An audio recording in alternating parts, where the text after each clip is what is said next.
Alrighty, so today is September 8th, 2020. And something I've seen a lot recently, and it's interesting that Jill brought this up, because I asked her last night, is there anything she'd like to hear maybe talk about? And she said the word coping. And what brought to me was resilience.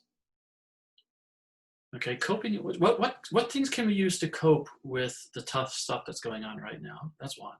The thing is, how good are we at coping? How good are we? What type of resilience do we have? So I put together a little bit of talk. A lot of this, you can find a lot of stuff on the web. So it says here, resilience is that ineffable quality that allows some people to be knocked down by life and come back stronger than ever. Rather than letting failure overcome them and drain their resolve, they find a way to rise from the ashes. And it says here, in a nutshell, resilience could be defined as the ability and tendency to bounce back. And so by bounce back, they mean the process of adapting well in the face of adversity, trauma, tragedy, threats, or significant sources of stress. And I think, they say that, and I'm not sure I agree with them, they say that resilience is an innate quality of being. I think it is. I think it's one of those qualities like strength and compassion and loving kindness that we have to develop. We just don't have it. Some people do. And so I think that I like to think that, as souls going through time and space, we develop these qualities and that they become stronger and stronger over time. So I think, like any other person, resilience is a seed potential that each of us has that we have to develop. What I have found, I think, with most people in the Trillium work is that most people in the Trillium work are very resilient.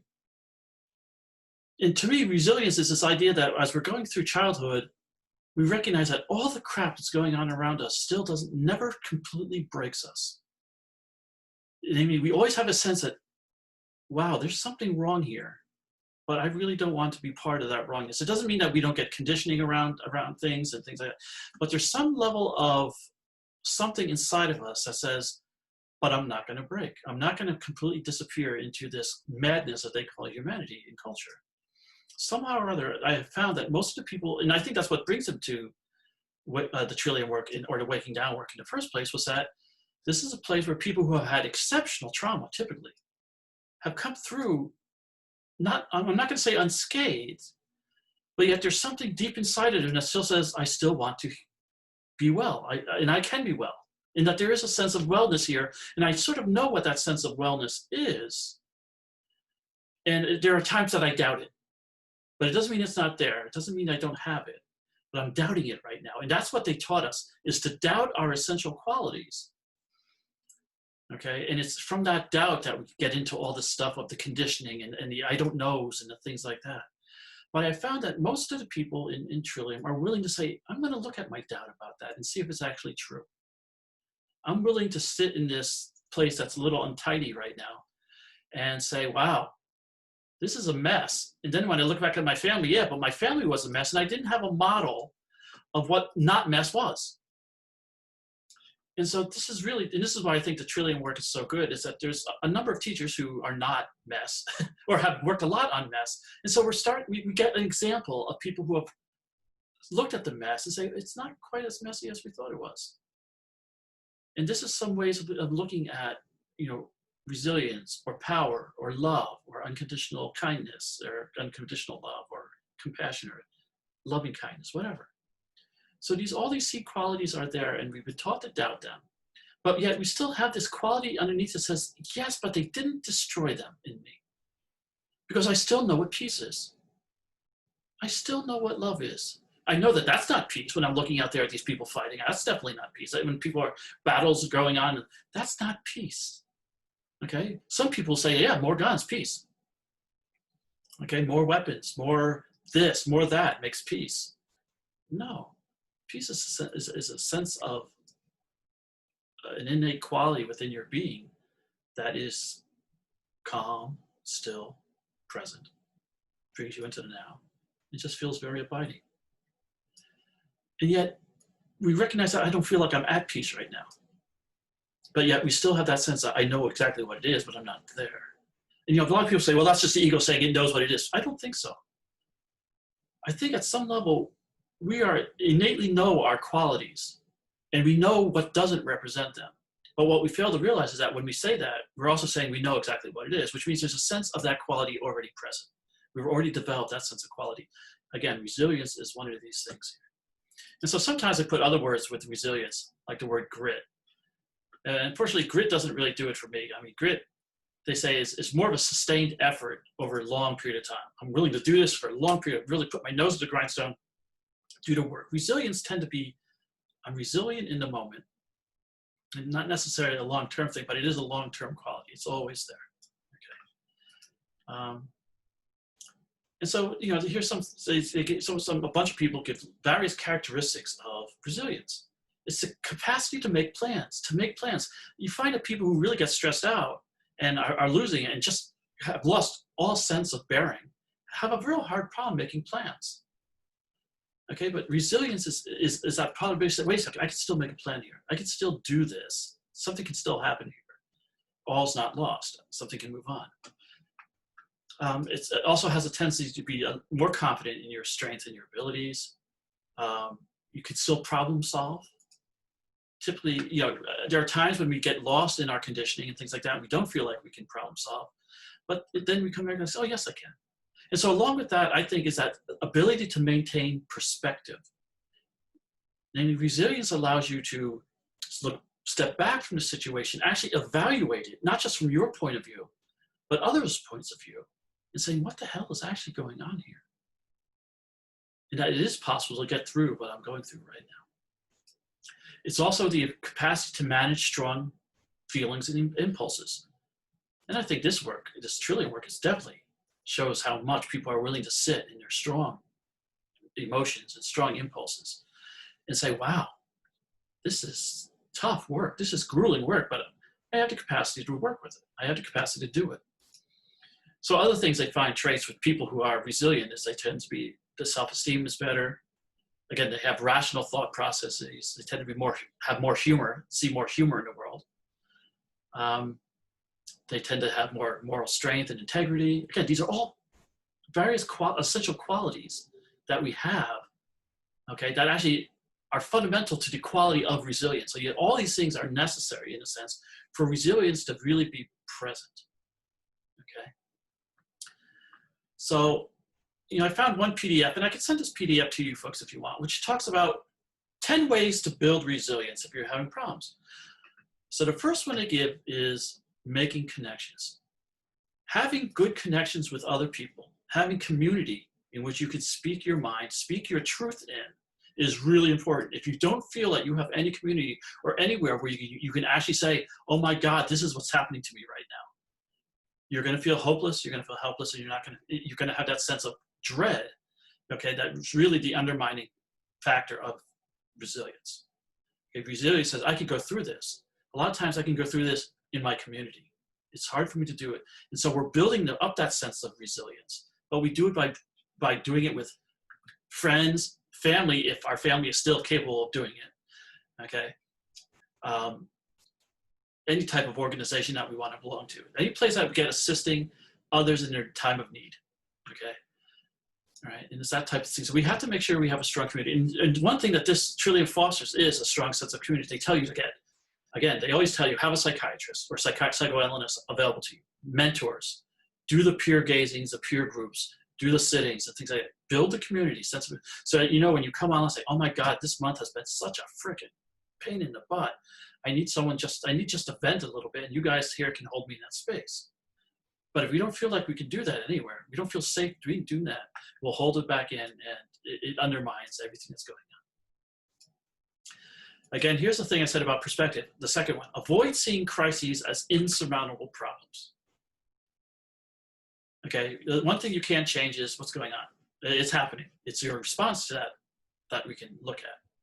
Okay, how do I try to look at what's happening right now and see if I can see that the future will either be better or that somehow this can lead to something more positive, okay?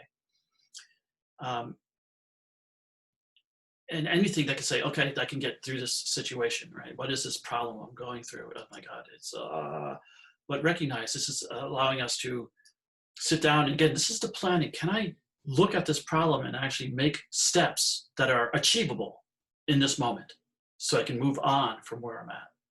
So we're always not pushing ourselves. Oh my God, I need to resolve everything that's going on here right now. It's about taking those small steps that empower. Also, and also can say that this is not an insurmountable or insolvable problem for me at this moment. Okay.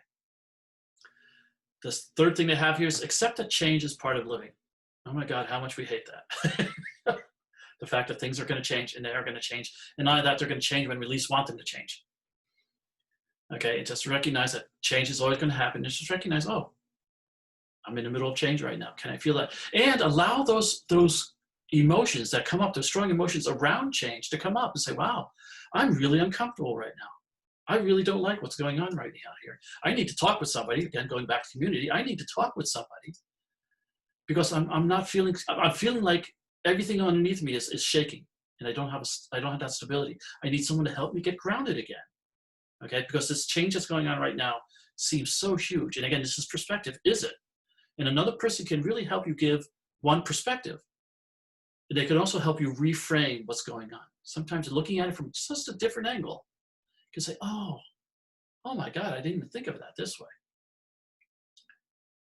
I said this about, not to say that 9/11 wasn't a horrible event, but when 9/11 happened, I saw that actually as the cracking and the destruction of the archetype of capitalism, an archetype being destroyed at that time. And if you actually look at the financial markets since that time, they have been very unstable because there's no foundation for capitalism anymore. Wall Street, those buildings were the core of capitalism in the world at the time. And by their destruction, it actually broke an archetype, destroyed an archetype that we have been using for millennia. Okay. And again, I sort of put this along with the insurmountable problems is that you move towards your goals, right? Make realistic goals. Do something regularly. Do small accomplishments. Instead of focusing on the end, you focus on the next step. And what can I do today?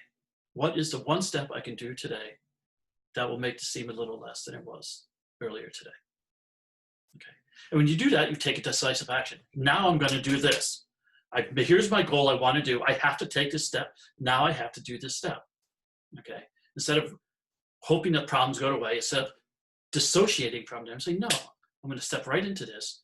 And this is from my goals. This is what I've decided I have to do. Here it goes. I'm going to do it. Okay.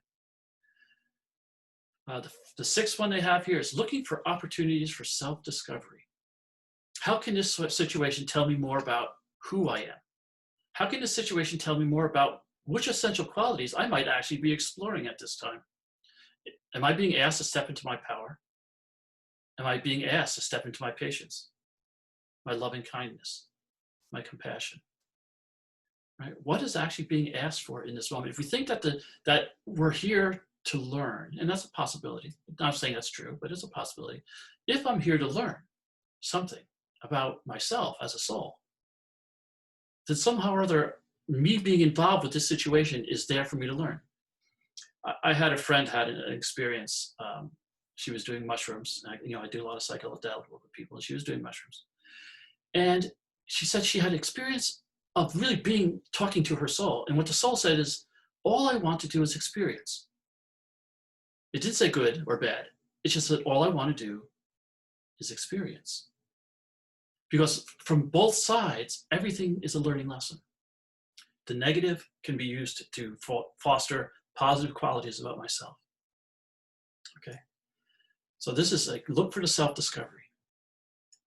Again, nurture a positive viewpoint of yourself, developing confidence in your ability to solve problems and trusting your instincts, right? We're taught so much as kids to doubt what is coming off from inside of us. Oh, you're not seeing that. Oh, you're not hearing that. Oh, those imaginary friends aren't real. Okay, these are qualities. These are our imaginations. These are our creativities. They cause us to doubt this. They cause us to doubt our own minds and actually ask at times, oh my God, am I insane? Am I the only one who's insane here? Because you look at all of them acting like they are. Say, well, if that's sanity, then I'm not acting like them, so I'm the one who's odd. I must be insane. And so they actually get us to doubt our sanity at times. Can we actually sit back and say, wait a second, I'm not insane? Again, keep things in perspective. right? Even though it may be very painful, it's good to see things as they actually are. So see if we can take, not a dissociative step back, but just a little bit of a step back and see if we can take our point of view this way, our point of view that way, various points of view, to allow us to see the situation from various angles and recognize, oh, okay, and not to take things personally. A lot of things that other people do is for themselves. Even though you may be involved with it and they may upset your world, most people, especially people who are not really awake, are pretty narcissistic. So we have to recognize that most people are doing things for themselves and for what they think is their safety. And so what they may do for their safety may seem really irrational. Okay, but that's what they're doing. And so sometimes we just don't have to take it personally. And it's really hard because when they say you to you and you make me angry, now that you makes it personal to me. Okay, but recognize that they may even be talking to daddy at the time. I have no clue. Right, but they're seeing me as daddy because I triggered that particular event in them. And now, oh my God, everything's blown up out of proportion. We've got nuclear bombs going off all over the place in our relationship. Then we have, again, maintain a hopeful outlook, right? Recognize that things can get better. You have to take the Buddhist perspective. It's, oh yeah, okay, it's really good right now. Okay. It's really bad right now. Okay. Okay, things will happen. Good things will happen. Bad things will happen. Okay. But it's good to maintain the sense that there's a hopeful, optimistic outlook. And the last one is probably, I think, one of the most important ones: take care of yourself. Walk, relax, exercise. Stop the dialogue. Say, stop right now. I don't need to hear that right now. All right? I don't need, sometimes our internal dialogue just gets crazy. We have to start breathing, get into our body again. And that's why a lot of stuff with the taking care of yourself is body-based stuff. How do I take care of my body in this moment? Okay, because my mind is off in la-la land. I need to bring things back to myself, to my physicality. That's what this embodiment aspect is all about. It helps calm the mind when you're in your body. You can't really stress at this so much in this work, is that every time you get into your body, your mind relaxes a little bit more. So the next time you go in your body, it relaxes a little bit more. And it's a cumulative effect. As your body begins to re-inhabit, as your mind, really, in a sense, begins to re-inhabit the body. Okay, the body, the natural qualities of the body start taking over again. And you start feeling more and more at home in the body. And so really the disconnect between mind and body is the thing that's being healed here. And every time we go into the body, we're saying to mind, it's okay to be in the body. We inhabit more of the body every time we do that. It becomes cumulative over time. More and more neural circuits are rewired, and we land more and more in our bodies. So those are a few things that you can do to maybe cope with yourself. A lot of those I think are really important, especially the community, taking care of yourself and perspective, I think are really important for helping you build resilience. So I think that's all I'm going to say.